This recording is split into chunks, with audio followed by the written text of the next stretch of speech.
In the criminal justice system, the people are represented by two separate yet equally important groups: the police who investigate crime and the district attorneys who prosecute the offenders. These are their stories.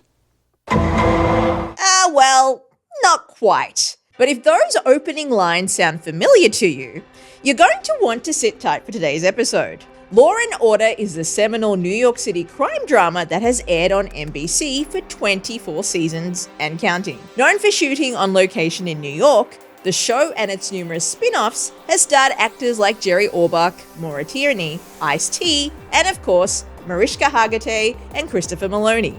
And that's not even mentioning its penchant for casting local unknowns before they make it big. I'm looking at you, Bradley Cooper, Adam Driver, and Zoe Saldana. While Law & Order has launched careers and created plenty of cultural touchstones, perhaps the most iconic element of the show is its signature sonic segue, the inimitable... But where did that sound effect ever come from? And what is it actually supposed to be?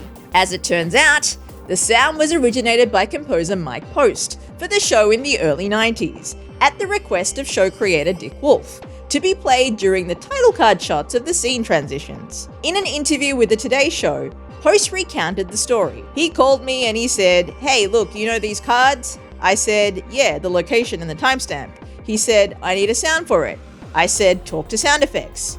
But Wolf was undeterred. After pleading with the composer to come up with his own sound effect, Post came up with the now indispensable...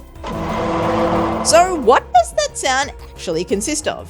According to a 2020 podcast interview, Post captured the effect by combining the sound of a jail cell slamming shut, a hammer hitting on anvil, studio drum noises, and the sound of 100 Japanese men stomping on a wood floor. You know, that was exactly my guess too. Crazy, huh? Anyway, the sound effect continues to serve both Law & Order and Mike Post well. In fact, he actually has a different name for that than... It's not a sound effect, it's a piece of music that actually gets a royalty, he said. I call it the ching ching because I'm making money off it. You gotta love it. Only here in New York.